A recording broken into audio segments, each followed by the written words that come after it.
China and Namibia have had a strong bilateral relationship since establishing diplomatic relations 34 years ago. This relationship is marked by mutual support, with China becoming Namibia's second largest trading partner. Leading up to the Southern African country's independence, China strongly supported the Namibian people in their struggle for liberation. CGTN's Nick Mudimba has more. China and Namibia established relations on 22nd March 1990, the day after Namibia's independence. Over the years, the two sides have continued to bolster bilateral ties through a series of cooperative projects with a particular focus on areas such as infrastructure, energy, and natural resources.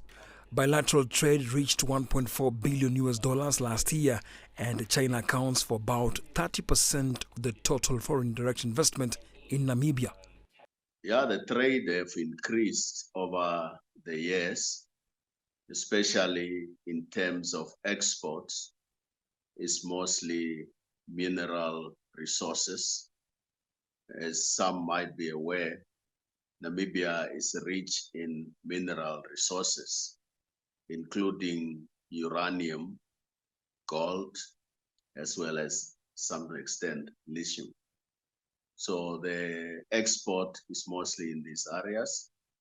And of late, we have seen also exporting the Namibian beef to China, and then also in the areas of fisheries. But obviously, there's a need of improving these relationships. In terms of import, is mostly manufacturing items as well as technology-related items. And you also have many Chinese citizens who are doing business in Namibia in the various areas. Also, big projects in terms of road construction and so on, there are Chinese companies that are involved. In a nutshell, this is how the trade relation is currently.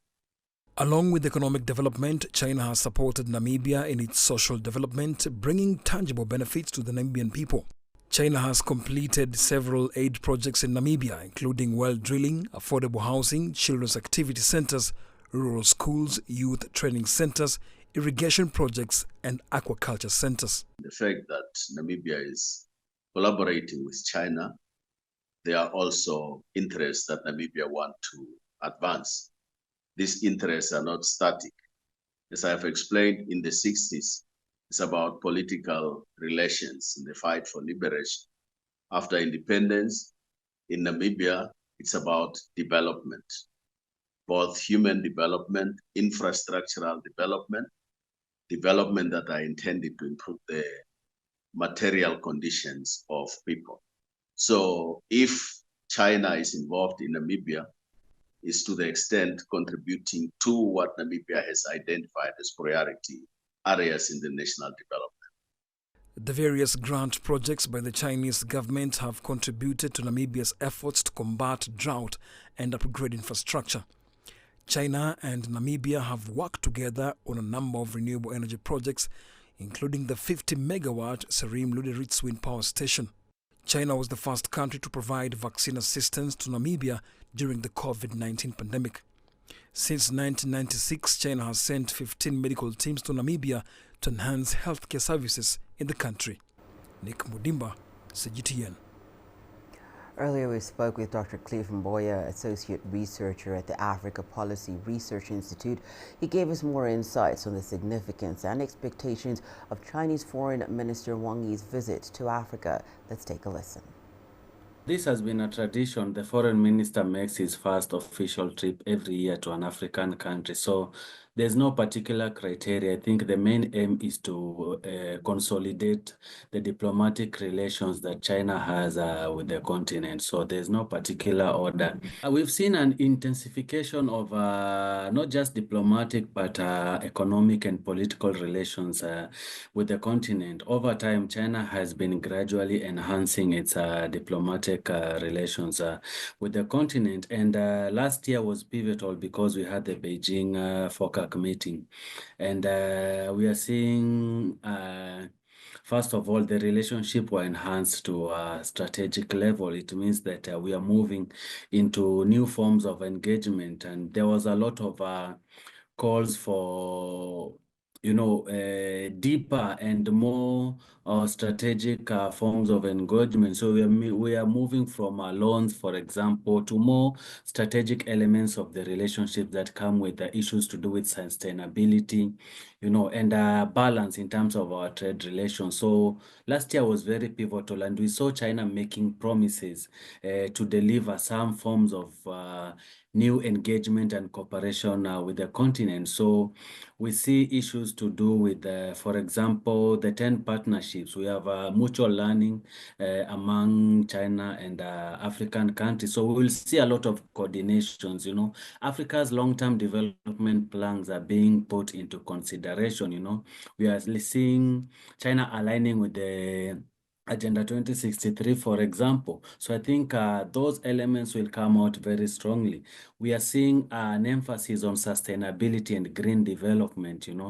Green energy is going to be very key. Lithium batteries, photovoltaic products from the continent. So those will be very key. And I think last year was very pivotal because Africa came out very strongly to make clear what they expect from China. And we saw China responding with these promises and these plans. So I think Wang Yi's visit will be instrumental in the fact that some of those will be set into motion. The 2025-2029 action plan. So I expect to see some launching of some development projects.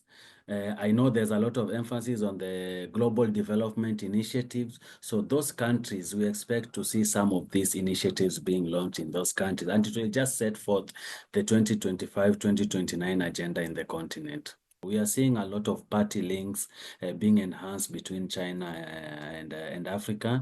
So we will see a lot of political parties cooperation. I think that I expect to come out clearly. Some countries are already requesting to have the political party schools established in their countries. We have Uganda.